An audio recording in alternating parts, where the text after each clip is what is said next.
So CBSCचा आपण दीपकम class 8चा चतुर्थ धडा बघतोय आहे. त्याचा पार्ट 4 आता आपण अर्थ बघूया. हा स्वदेश भूमौ मम लियताम तनुः स्वदेश लोका तदनु प्रयान्तुनु स्वराज्य मार्गे यदि गर्त मालिका मम अस्ति मानसेः परिपूरिता परिपूरिता अस्तु सा. आणि ते हे बोलायचं मम अस्ति मानसे हे म्हणजे माझ्या हाडं आणि मांसाने. म्हणजे हे त्यांनी एक कविता लिहिली आहे. ती खरं तर त्यांनी ओडिसामध्ये लिहिली आहे. ती आपल्याला ओडिसा भाषा येत नाही. ती त्यांनी संस्कृतमध्ये दाखवली. आणि त्याचा भावार्थ काय आहे? स्वदेशस्य भूमिभागे मम शरीरम विलीनम भवत. म्हणजे स्वदेशस्य म्हणजे काय? आपल्या देशाचा षष्टी विभक्ती सप्तमी विभक्ती भूमिभागेची. म्हणजे आपल्या देशाच्या मातीमध्ये माझं शरीर विलीन व्हावं. म्हणजे कशा विलीन हवं याचा अर्थ काय की म्हणजे देशासाठी माझं शरीर झिजावं किंवा देशासाठी माझं प्राण जावेत. देशवासीना मम अनुसरणं कुर्वन्तु म्हणजे काय की माझं बघून लोकांना पण प्रेरणा मिळेल आणि देशातले इतर लोकसुद्धा माझं अनुसरण करावं. देशस्य स्वतंत्रता निमित्तम तेव्हा आपण पारतंत्र्यात होतो बरोबर. तर देशस्य स्वतंत्रता निमित्तम यत्र यत्र प्रतिबंधकाः गर्ताः सन्ति म्हणजे काय की देशाच्या स्वातंत्र्य मिळवण्याच्या मध्ये जे काही प्रतिबंधक आहे म्हणजे अडचणी आहेत, जे काही गर्ता म्हणजे खड्डे आहेत, ते सर्व ते सर्व खड्डे मम अस्तिभिः म्हणजे माझे हाडं आणि मांसहा च मासे हे च म्हणजे माझे हाडी आणि मांसाने परिपूर्ण भवतो म्हणजे ते भरून निघोत. म्हणजे इतकं त्यांचं देशावरती प्रेम आहे किंवा दुसऱ्या प्रती त्यांचं हे आहे.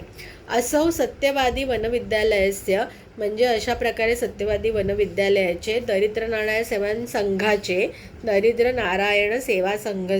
दरिद्र नारायण सेवा संघाचे सत्यवादी मुद्राणालयस्य म्हणजे सत्यवादी मुद्राणालयाचे समाजः इति दैनिक वार्तापत्रस्य च प्रतिष्ठाता आसीत. म्हणजे त्यांनी अशा प्रकारे त्यांनी काय केलं होतं, त्यांचं सत्यवादी मुद्रणालय पण होतं आणि त्याच्याप्रती दैनिक वार्तापत्र म्हणजे रोजचा न्यूजपेपर यायचा समाज नावाचं त्यांनी प्रतिष्ठाता आसीत.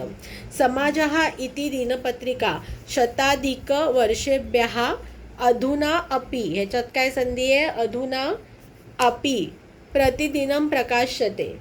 म्हणजे समाज हा जे दिनपत्रक त्यांनी तेव्हा सुरू केलं होतं ते आता 100हून अधिक वर्ष झाली तरी आजसुद्धा त्याचं प्रकाशन म्हणजे आजसुद्धा ते पब्लिश होतं.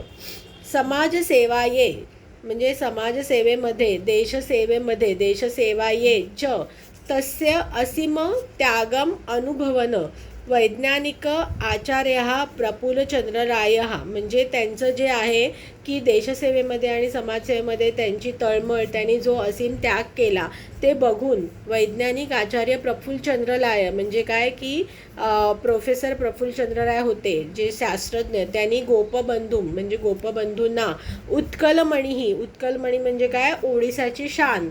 उत्कल म्हणजे आपण म्हणतो उत्कल जलदित रंग म्हणजे त्याच्यामधलं उत्कल हे काय आहे? ओडिसा राज्य. तर उत्कलमणी म्हणजे ओडिसाची शान इति उपाधन म्हणजे काय? हे त्यांना टायटल दिलं. टायटल सम्मानितवान म्हणजे या टायटलने त्यांना सम्मानित केलं. मग उत्कलमणी ही रीताख्या म्हणजे उत्कलमणी ही आत्याखा म्हणजे त्या उत्कलमणी या टायटलने ज्यांना आपण हे केलं आहे प्रसिद्ध लोकसेवक असे प्रसिद्ध लोकसेवक प्रणम्यो देशभक्तो अयम गोपबंधू महामना. तर अशा देशभक्त गोपबंधूंना माझा नमस्कार असो. अशा प्रकारे हा धडा आहे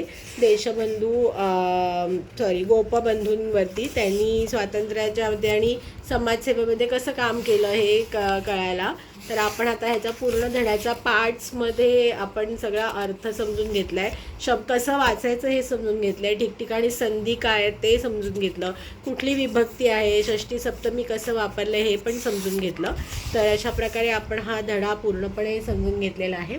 तुम्हाला आमच्या व्हिडिओने काही मदत होत असेल तर आमच्या चॅनलला लाईक, सबस्क्राईब आणि शेअर करा. धन्यवाद.